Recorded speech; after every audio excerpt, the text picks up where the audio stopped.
Hello friends, welcome back to English Hub at Behala. Today we'll be learning about verbs. So there are many kinds of verbs are there. Main verb and helping verb. So helping verb means helping verb is also called auxiliary verb. So main verb and helping verb or auxiliary verbs, transitive and intransitive verb, finite and non-finite verb. And this non-finite verb is also categorized into three, that is infinitives, gerund and participle. So today we will learn all about these verbs. First we have to get to know what is verb. So verb means three things are there, that is action, being, possession. Action, that is the action word. Action means that is action word. Any kind of action word is there, such as write, read, swim, walk, make, build. Being, that is a be verb, or the state of the subject, like is, am, are, was, were, shall be, will be. Now I want to tell you one thing, that is verbs and tense go hand in hand. Tense shows the time period. Okay, so in action word also the action words are there.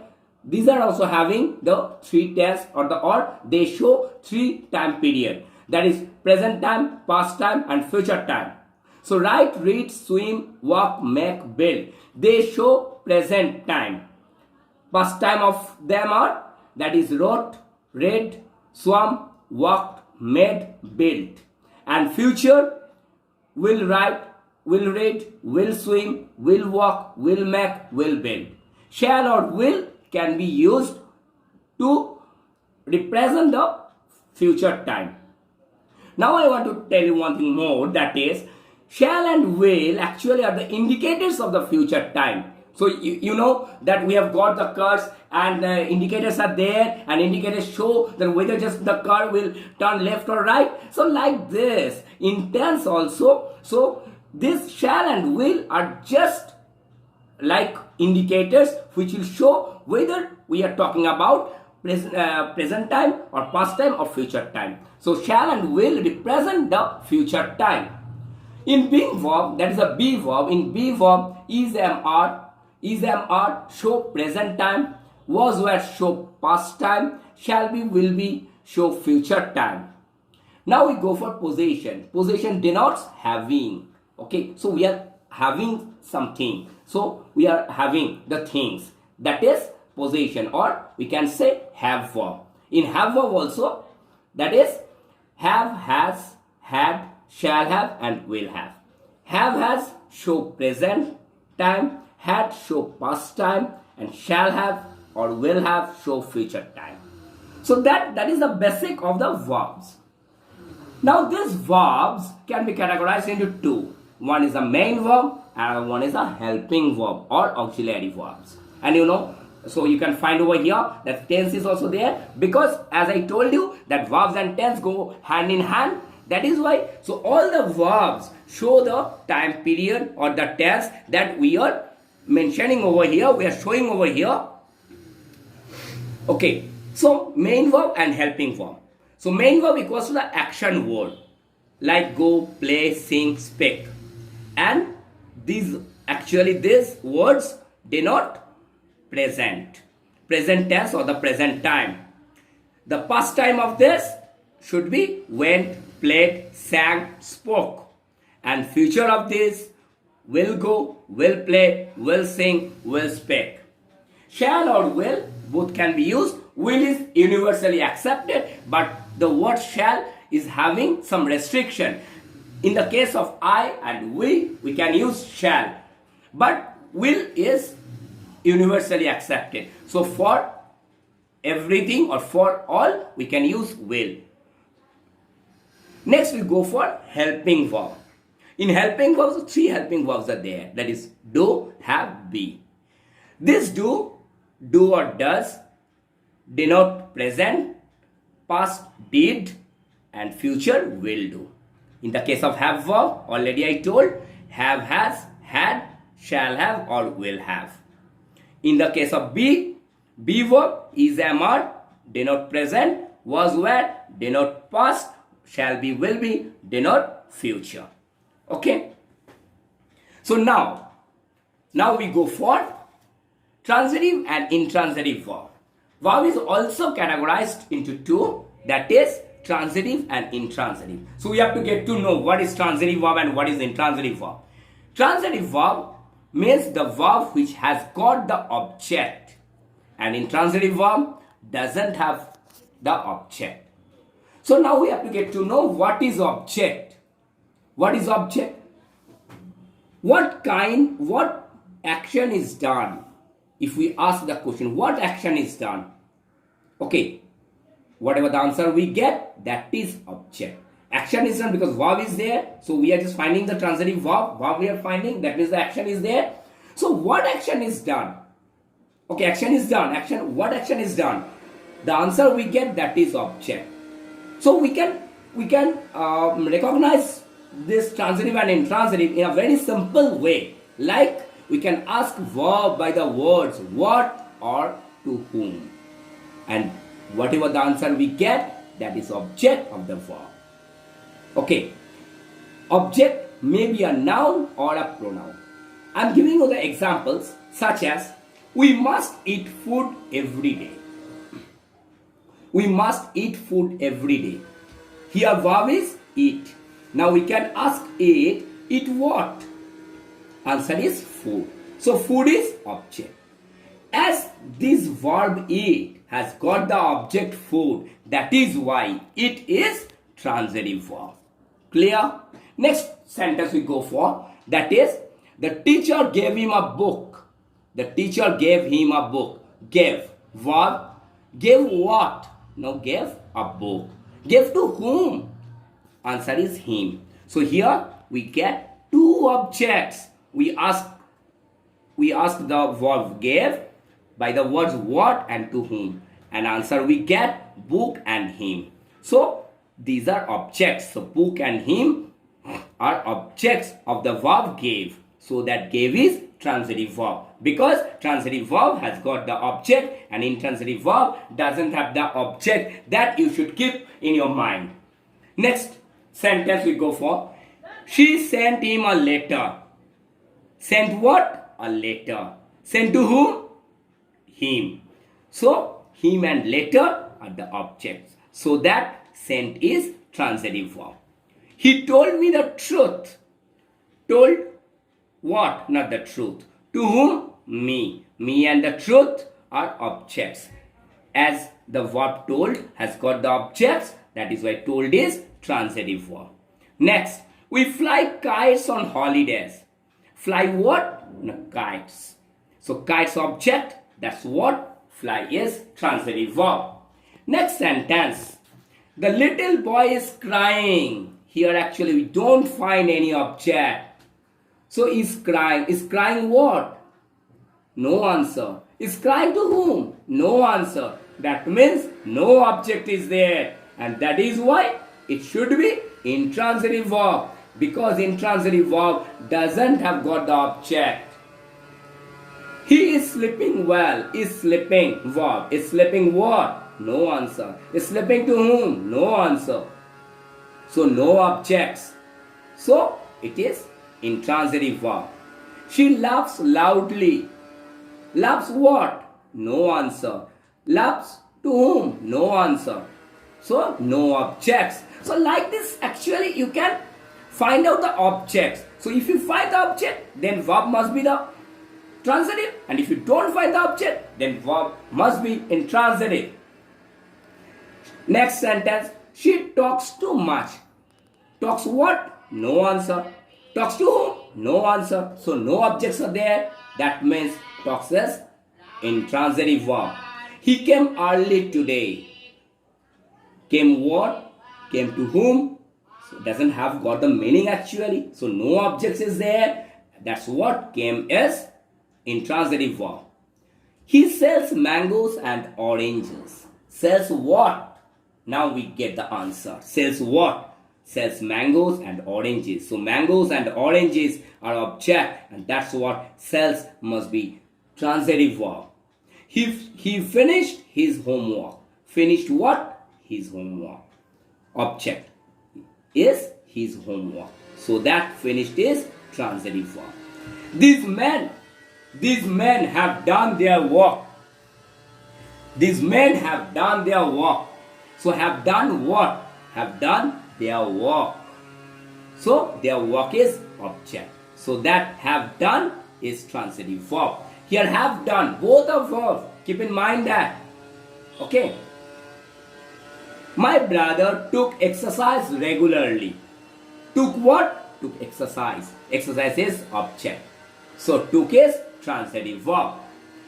Okay. So now you can understand what is transitive and what is intransitive verb, and you can easily recognize the transitive and intransitive verb. You can easily find out the object.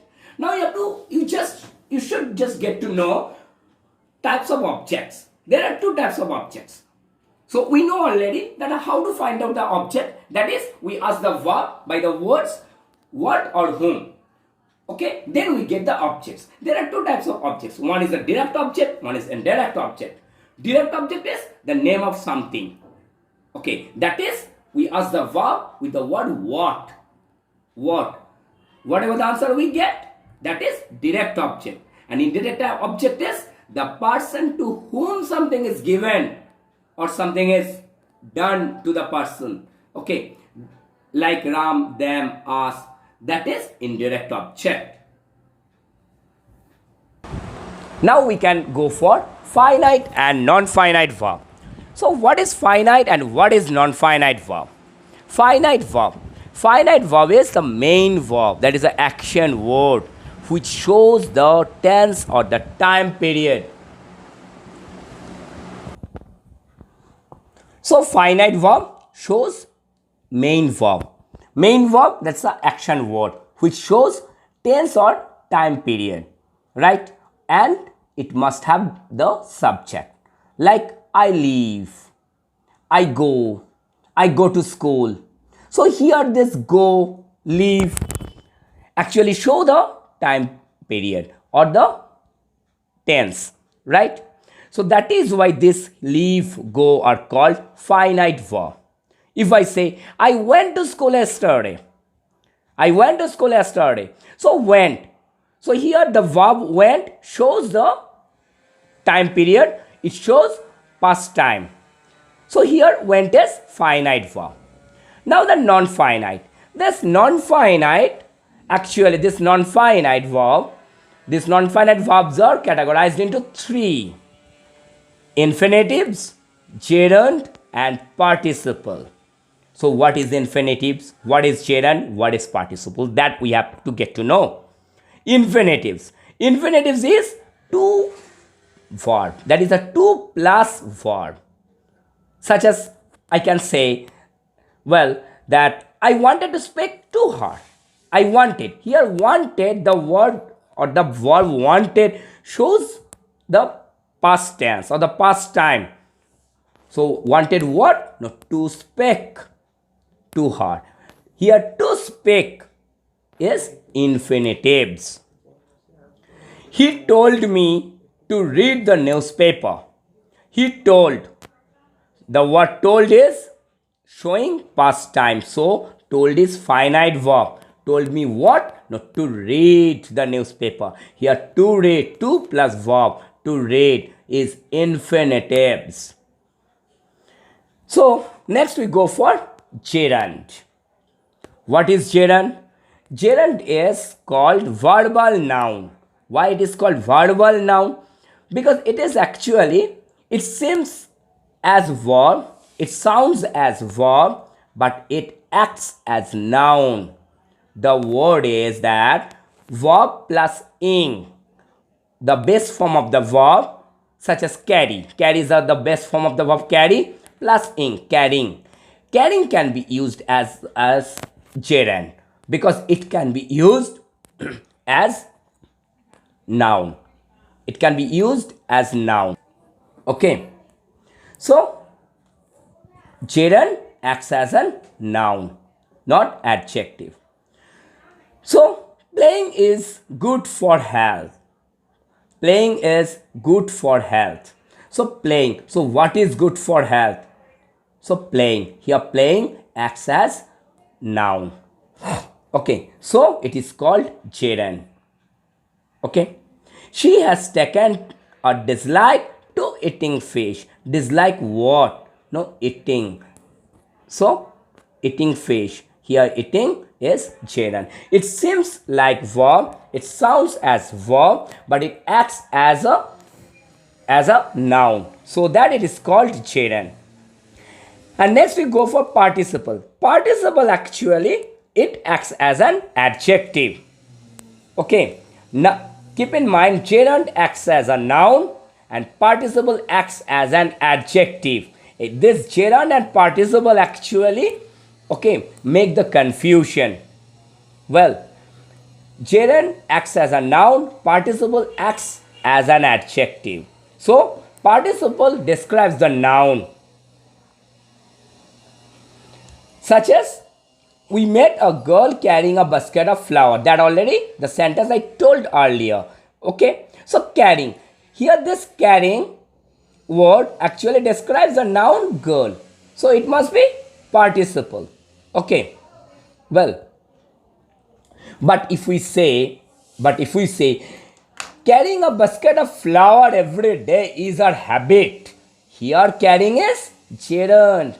What is her habit? No, carrying a basket of flour. So here carrying is gerund.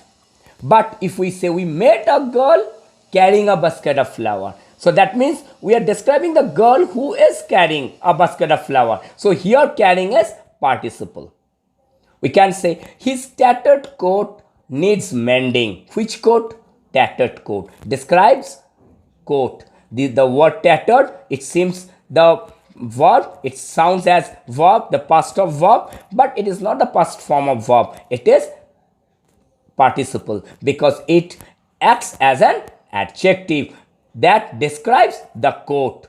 So his tattered coat needs mending. Now I want to tell you one thing more, that is this participle,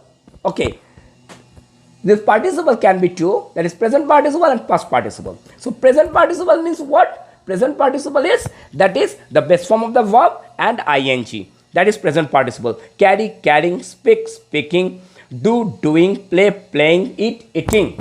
Now the confusion is that this gerund and participle, so that is carrying can be used as a gerund, carrying can be used as a participle. That we have to understand whether the word carrying describes a noun or it acts as a noun. Okay, so what already I told, carrying a basket of flour is her habit.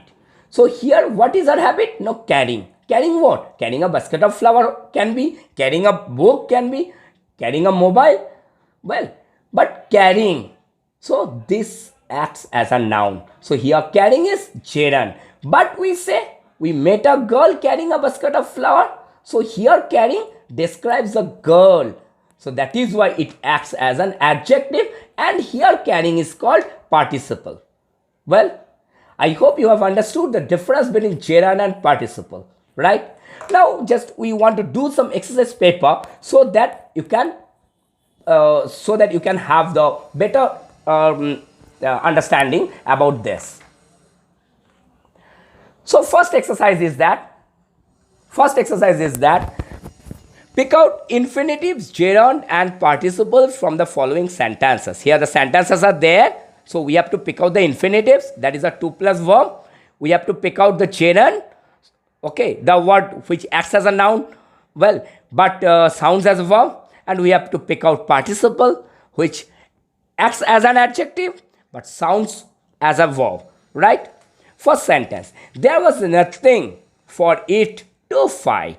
Here there was nothing. So here the word was shows the sentence is in past time.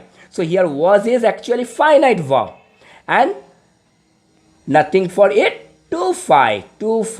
So 2 plus verb. So to fight is infinitives. Next, she is good at dancing. She good at what? We can ask the verb what. Well, then the answer we get. So like this we can find out the noun, right? So she is good at what? No, good at dancing. So dancing is gerund. It acts as a noun. Next, a burnt child dreads fire. Here the word dreads actually shows the time period or the tense. That is, the sentence is in present tense, that we can understand by the word dreads. But here another word we can find, that is a burnt.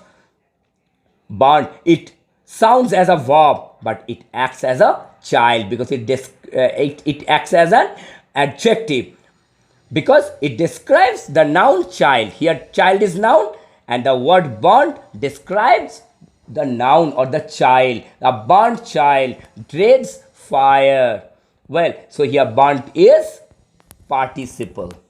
Next we go for next sentence, that is, he is crazy about singing. He is crazy about what? He is crazy about what? No, singing. So singing acts as a noun, so it is gerund. I have come to see you. I have come is a finite verb because it shows the tense, right? I have come for what? No, to see you. To see. To then verb. Okay, to see. Now I tell you one thing you must keep in mind, that is, after the word to, we always use the present form of the verb or the base form of the verb. After to, only the base form of the verb is used. Sometimes we can find that after to, the verb and the ing form of the verb is there. That is not actually verb. That must be the noun, that is gerund. Okay, like looking forward to hearing from you soon. Looking forward to hearing. Here to hearing is not a verb. Here actually it is gerund. It acts as a noun, right? Anyway, next, coming to the main point, that is, I have come to see you. So to see is infinitives. Next, they are afraid of swimming in the sea. They are afraid of what? Afraid of swimming. Swimming acts as a noun. Well, so it is gerund. He was wearing torn shirt. What shirt? Torn shirt. So the word torn, it sounds as a verb, but this word describes the noun shirt, so that this torn acts as an adjective, so that it is called participle. Clear? Next, I love the noise of falling rain. I love the noise of falling rain. So falling rain, here rain is noun, and the word falling describes the word rain. Okay, so falling, over here falling is falling rain. Falling acts as an adjective, so that it is participle. Okay, so it is called present participle, already I told you. Well, so present participle and past participle, so ing is added with the word fall, that is why it is present participle. Well, but it is not gerund, because it doesn't act as a noun, it acts as an adjective, that is why it's participle. Okay, next, everybody wishes to enjoy life. Everybody wishes to enjoy. To, then enjoy. To plus verb, that is why to enjoy is infinitives. The house looked abandoned. So looked abandoned. The house looked abandoned. So it describes the noun, right? House looking abandoned. So it acts as an adjective. So here abandoned is participle. A rolling stone gathers no moss. Rolling stone gathers no moss. Rolling stone. So here the word rolling describes the noun stone. So it acts as an adjective. So that rolling is participle. Okay. Next, we eat to live. We eat to live. To live. To plus verb. So it is infinitives. Next, the girl living next door studies in class 7. The girl living next door. Okay, so living. So we are describing the girl. Which girl studies in class 7? No, the girl living next door studies in class 7. That's what it is, participle. Usually this ing word makes confusion whether it is gerund or participle. Then how to find it? No, you have to just understand whether the word, that ing word, is describing the noun or not. If it describes a noun, that means it acts as an adjective, and that's what it must be participle, and it is called the present participle. I hope it is clear to you right now, right? Next, a lost opportunity never returns. Lost opportunity. Opportunity is noun. Okay, so the word lost describes opportunity. A lost opportunity never returns. So lost is participle. We are watching this video to learn English. We are watching. So our watching, it is which verb? Finite verb. Our watching. So it shows the tense, the time period. So it's a present continuous. It shows our watching. So that it is finite verb. And watching this video to learn, to plus verb. So to learn is infinitives. Clear? So next we go for some other exercise, exercise 2, that is join the following sentences using infinitives. Here two sentences are there that we have to join and write. So we have to join using infinitive, that is to plus verb. So number 1, I speak the truth, I am not afraid of it. So how we can write the sentence, or we can join using the infinitives, that is to plus verb. So here the main verb is speak. So to speak we have to use. So I am not afraid to speak the truth. I am not afraid to speak the truth. Next, he was quick. He saw the point. So it should be he was quick to see the point. So action word is saw. So to see the point, to see is infinitive. So using infinitives we can join the sentence. We can join this sentence. I am sorry I heard this. So I am sorry to hear this. Here the main action word is here. So because to plus action word should be used. Well, so heard is action word. So I am sorry to hear this. He is slow, he forgives. Then what could be the sentence? Think. He is slow to forgive. Forgive is action word. So after to, action word should be used. So to forgive we can use. So we can write that he is slow to forgive. I hear the sound of the sea. It is delightful. So it is delightful to hear the sound of the sea. To hear, infinitive. So using infinitives we join the sentences. So I hope you have understood the difference between infinitives, gerund and participle, and what you should do right now, that is you should practice, practice and practice. I hope you like this video, and if you like the video, okay, so I request you to like this video and subscribe our video, subscribe the channel. Okay, thank you.